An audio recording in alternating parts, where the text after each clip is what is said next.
Not that I know of. I don't know what the coaches wore in 1918 and 1919. Ties? Yeah, I don't think that's going to happen. I'll leave that to you. No thanks. Is that something you care about, like in the future, you want to have a voice in what they wear for alternates? UCF had a bunch of different combos, but Nebraska's always trying to keep the one. In general, I think there's maybe a dozen brands in college football and uniforms that you recognize, and those schools probably are better off, my opinion, just my opinion, sticking to the tradition. And we have a strong enough tradition here. Everybody in the country, when they see the N on the side of a helmet, knows what it stands for. So not to say we won't mix it up occasionally, but there's power in what we wear every Saturday, and I don't see us wearing something different every weekend. Scott, what do you think of the job Craig Austin's done with that O-line, over the last month or so? We've gotten a lot better. Really kind of with the progression and improvement of the team, the O-line's been in lockstep. I think both young tackles are getting better every week. I've said that. Bo Wilson's doing some really good things, and Tanner and Gerald have both gotten better as years gone along too. So we're giving Adrian more time to throw, and we've done a pretty good job running the ball this year. So Greg's a great coach, and everywhere he's been, his players not only play well but continue to improve.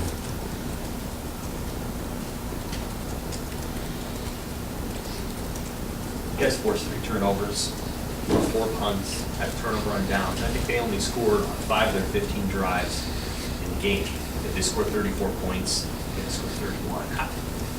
How do you think the defense is doing right now as it relates to growth and progress and winning? How did you think they played on Saturday with all the positives and yet the fact that they gave up? They played a good team Saturday, and I thought they battled, and statistically, we gave up too many points. You'd like to, we need to get some field goals instead of touchdowns and do better in the red zone. And, overall, I think offense and defense both played well enough on Saturday to win a game. I'm not sure you can say that about our special teams performance. You got to put all those things together to win football games. And we're getting closer and closer every time we go out. But there were some signs of things that happened on defense that were really encouraging to me. Forcing turnovers, playing as hard as we did, getting more hats to the ball, being a little more physical, seeing some big hits. Every week it's gotten better, and they probably played their best game, even though they gave up 35 points. They probably played their best game on Saturday. How pleased have you been with Chenander sort of staying the course this year? Because I'm sure it hasn't always been easy with changes in the lineup and things like that. How have you seen him sort of steer his side of the ball through this? It hasn't been easy for any of us, the players, the coaches, I'm sure the fans. We've had to struggle through some things, and the best thing to do as a leader when you're struggling through things is be consistent and stay the same, and keep your messages the same, and keep encouraging.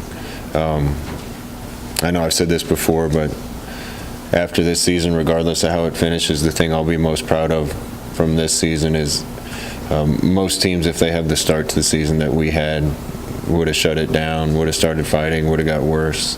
And this team keeps getting better, keeps having more fun playing, culture keeps getting better.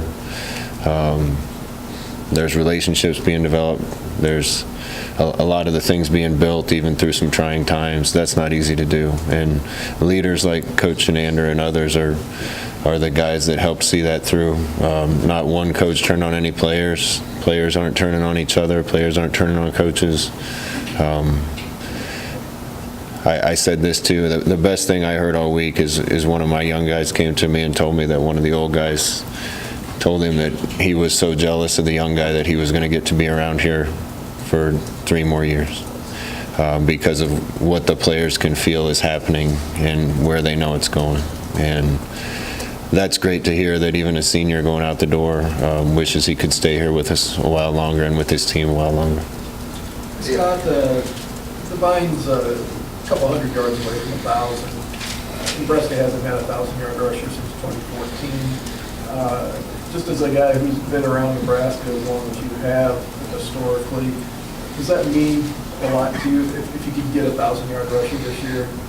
It would. Our first goal, obviously, is going to be win games, and we'll do whatever we have to on offense to win games. But I'd love to see Divine get to 1,000. I'd love to see Stanley get to 1,000 and JD get to 1,000. And I was just kind of made aware of their numbers today because I don't really look at that. But I think it's possible for all of them to do if we play well on defense. And if those guys hit those benchmarks, that probably means we put ourselves in position to win some games. Can that help you in recruiting too, just to have those tangible results on paper to show kids out there that this is what this offense produces? Yeah, probably. But I think, being out on the recruiting trail, kids see what our offense is about. And, man, if I was a young player in high school looking at our core of young players, and especially our freshman quarterback, I'd want to come catch balls from him. So I think a lot of those things speak for themselves, but it always helps to have the proof on paper. And Stan and JD are both, and Divine are all close to hitting a milestone. I'm sure a lot of different guys that sort of defer receiver on the field with those two. Have you been surprised that you have sort of found someone that consistently be in that spot, or what do you want to get out of their spot over the last few weeks? Yeah, I'm a little surprised. We're going to play the guy that we think gives us the best chance, and we've been waiting for somebody to really step up and take it. And at times, certain guys have done good things, and other times, other guys. But we need more weapons on the field, and we'll keep searching until somebody steps up and takes that spot. Are your young tight ends starting to get to a point where you trust them more in the passing game? Yeah, I think all three have improved. I'm excited about the future at that position, just like any other, or a bunch of others. Jack's a sophomore, and Austin and Kurt are both freshmen, and we're going to have those guys for a long time. They made a big jump from spring to fall, and they've made a big jump since the start of fall to now. You're starting to see them show up in the passing game. They're all blocking pretty well, and they're all young. So looking forward to the development at that position, and it's great to see them get involved. Did it make it easier with the Jurgens decision, knowing you had those three guys around for a while? Yeah, I suppose it made it a little easier, but that didn't really have much to do with it. It was just trying to find the best spot for him. We tried to do what's best for each kid individually, and I really believe Cam will thank me someday for making that move. Hey, Illinois fired their defensive coordinator before last week's game. Did you notice much different about how they played? I think the score caught a lot of people by surprise how they took it to Minnesota as well. Yeah, there's some different. You can tell it's obviously in the same scheme. I finished my career in Tampa. Hardy was a legend down there, so I got a ton of respect for him and Lovey. I'm familiar enough from those days back then with how that defense works to kind of recognize things. There's some differences, but I don't know how much of that difference was just a game planning thing for that team and how much is going to carry over. So we got to be prepared for what they did Saturday and what they did the rest of the season before that. You got a player like JoJo Bowman who can sort of do a bunch of different things. From your vantage point as a play caller for the game plan, what about a guy like that can do different things, makes it difficult offensively? I told JoJo today, best thing that he did on Saturday, he just made plays. JoJo can play safety, he can play outside backer, but when he got his chance, he went out there and made some plays, and not just a tackle here and there, he made some game-changing plays. And, man, we've been waiting for more guys to step up and do that. So awesome to get him back, and I hope he keeps having the success that he's having, and him knowing enough spots to move around. It'll give us flexibility and hopefully make it a little harder on the other team. Knowing what he's gone through over the last couple of months, was that cool to see him have success when you guys put him out on the field? Yeah, he's been through a lot. He even had bad luck this year. I mean, he had little nagging things that kept him off the practice field and kept him from getting his chance earlier. So life doesn't give you that many chances, and when you get them, you got to take advantage of them. And given his chance, he's done a great job, so I expect to see him on the field a bunch. We saw some new offense, what looked to be new to me, offensive wrinkles on Saturday. How do you come up with those? Like, do you just think of those? Do you and Troy get together? How do those things form? Just from watching a lot of tape, and we invent some really good things, and some other times I laugh at myself after the game thinking, what was I thinking? That was never going to work. But as a staff, we can usually balance each other out and tell each other when one of the ideas is stupid. We had some good stuff for him Saturday. We'll try to put our guys in good positions again this week, and you just got to keep being creative. I think one of the secrets to what we do is running some different stuff every week and keep people guessing. So we'll go back to our bag of tricks and see if we can find anything else. Are there plays that are sort of quote-unquote left on the cutting room floor, just stuff you guys brainstorm, like, yeah, that won't work, and it just never makes it out of the coach's room? Or they're like, do you think of 20 plays and then pick 4, or how does that? No, we go in as a group on Sunday night and Monday night and kind of all present our ideas, and then we build off those ideas and come up with new ideas based on what somebody else is thinking, and come up with wrinkles. Even our GAs and interns and quality controls get involved. So any and all ideas are welcome, and we try to fit it all together so things are coupling with one another and setting things up. And we got a great staff from that standpoint, because there's no egos. A ton of stuff gets cut, and usually more gets added as the week goes along, and we try to land on the best set of stuff that we think we can possibly land on to win a game. Scott, Urban Meyer after the game said that that's a 2-win team that nobody wants to play right now. What's kind of your thought on hearing that from him? I suppose that's good to hear. It's not much of a consolation. We've had some great moral victories this year, and those don't count for anything.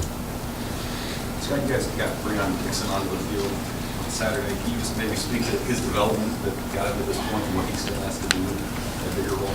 Well, we wanted to redshirt him, and we're within our last 4 games, so we're going to get him on the field.